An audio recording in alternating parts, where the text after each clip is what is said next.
Hi friends. ఈరోజు మీకు అమరావతిలో సిద్ధమవుతున్న పెరేడ్ గ్రౌండ్ కోసం అయితే ఎక్స్‌ప్లెయిన్ చేస్తాను. 80థ్ ఇండిపెండెన్స్ డే వేడుకలకు ఆంధ్రప్రదేశ్ రాజధాని అమరావతి ముస్తాబవుతుంది. ఈసారి రాష్ట్ర ప్రభుత్వం ఇండిపెండెన్స్ డే వేడుకలను అత్యంత ప్రతిష్టాత్మకంగా నిర్వహించేందుకు భారీ స్థాయిలో అయితే ఏర్పాట్లు చేస్తుంది. ప్రతి సంవత్సరం జరిగే ఈ వేడుకలకు ఈసారి మరింత ప్రత్యేకత నెలకొందనే చెప్పాలి.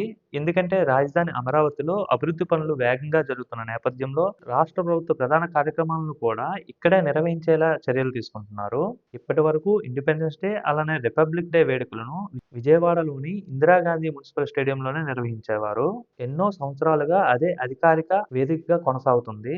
అయితే ఇప్పుడు రాజధాని అమరావతి అభివృద్ధి చెందుతుండటంతో రాష్ట్రానికి సంబంధించిన ప్రధాన ప్రభుత్వ కార్యక్రమాలను క్రమంగా అయితే అమరావతికి తరలిస్తున్నారనే చెప్పాలి. అందులో భాగంగానే ఈ ఏడాది 80థ్ ఇండిపెండెన్స్ డే వేడుకలు అమరావతిలోని పరేడ్ గ్రౌండ్ లో నిర్వహించేందుకు ప్రభుత్వం ఏర్పాట్లు చేస్తుంది. ప్రస్తుతం వర్షాకాలం కొనసాగుతున్న నేపథ్యంలో వర్షం కురిసినా కార్యక్రమాలకు ఎలాంటి అంతరాయం కలగకుండా అధికారులు ముందస్తు చర్యలు తీసుకుంటున్నారు. ముఖ్యంగా పరేడ్ గ్రౌండ్ లో వర్షపు నీరు నిల్వ ఉండకుండా పనులు వేగంగా జరుగుతున్నాయి. ఎలాంటి పరిస్థితుల్లో అయినా సరే వేడుకలు సజావుగా జరిగేలా ప్రతి అంశాన్ని అధికారులు నిశితంగా పరిశీలిస్తున్నారు. ఈ వేడుకల కోసం దాదాపు 30 ఎకరాల విస్తీర్ణంలో ఏర్పాటు చేసిన పరేడ్ గ్రౌండ్ ను సిద్ధం చేస్తున్నారు. ఇదే ప్రాంగణంలో గతంలో రిపబ్లిక్ డే వేడుకలు కూడా జరిగాయి. అయితే అప్పట్లో చలికాలం కావడంతో వర్షం వల్ల ఎలాంటి ఇబ్బందులు ఎదురుకాలేదు. కానీ ఈసారి వర్షాకాలం కావడంతో పరిస్థితులు పూర్తిగా భిన్నంగా ఉన్నాయి. అందుకే అధికారులు ముందుగానే అన్ని జాగ్రత్తలు తీసుకుంటున్నారు. మనం క్లియర్ గా వీడియోలో చూడొచ్చు.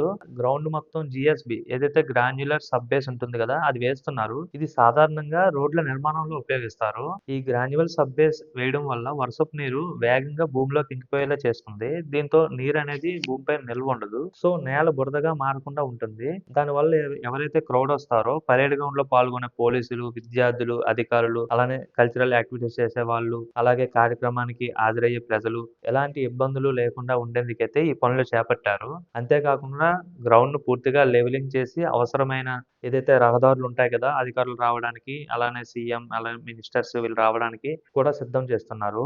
వాహనాల రాకపోకలకు ప్రత్యేక మార్గాలు, అలానే పార్కింగ్, విద్యుత్ సౌకర్యాలు, తాగునీటి వసత మరియు మీడియా గ్యాలరీ, భద్రతా ఏర్పాట్లు వంటి అన్ని అంశాలపైన అధికారులు అయితే ప్రత్యేక దృష్టి సారించారు. స్వాతంత్ర దినోత్సవ వేడుకలు అత్యంత క్రమశిక్షణతో ఎలాంటి అవంతరాలు లేకుండా నిర్వహించేందుకు అన్ని శాఖలు సమన్వయంతో పనిచేస్తున్నాయనే చెప్పాలి. ఈ పరేడ్ గ్రౌండ్ ఎక్కడ ఉంది ఏంటి అనేది మీకు ఈ వీడియోలో చెప్తాను. మనకి సీడీ యాక్సెస్ రోడ్ లో వస్తుంటాం కదా, వస్తుంటే సిఆర్డీ ఆఫీస్ అందరికీ తెలిసిందే. ఆ సిఆర్డీ ఆఫీస్ దాటిన తర్వాత ఎమ్మెల్యే, ఎమ్మెల్సీ టవర్స్ ఉంటాయి కదా, అక్కడ లెఫ్ట్ సైడ్ హైకోర్టుకు వెళ్లే రోడ్డు ఉంటుంది. ఆ రోడ్ లో మన లెఫ్ట్ సైడ్ ఆ రోడ్ లో వస్తే అదే రోడ్ లో మినిస్టర్స్ బంగ్లాస్ ఉంటాయి లెఫ్ట్ సైడ్. దానికి క్వైట్ ఆపోజిట్ లో అయితే ఈ పెరేడ్ గ్రౌండ్ ఉంది. ఈ ప్రాంగణం కోసం ప్రభుత్వం మొత్తం 30 ఎకరాల స్థలాన్ని కూడా కేటాయించింది. ప్రస్తుతం అక్కడ భారీ మిషనరీస్ తో పనులు చాలా వేగంగా కొనసాగుతున్నాయి. గ్రౌండ్ లెవెలింగ్, జిఎస్బి వేయడం, వర్షం కురిసినా ఎక్కడ నీరు నిల్వ లేకుండా ప్రత్యేకంగా డిజైన్ కూడా చేస్తున్నారు. మొత్తానికి ఈ ఏడాది 80థ్ ఇండిపెండెన్స్ డే వేడుకలైతే అమరావతిలో కొత్త అధ్యాయానికి నాంది పలుకనున్నాయి.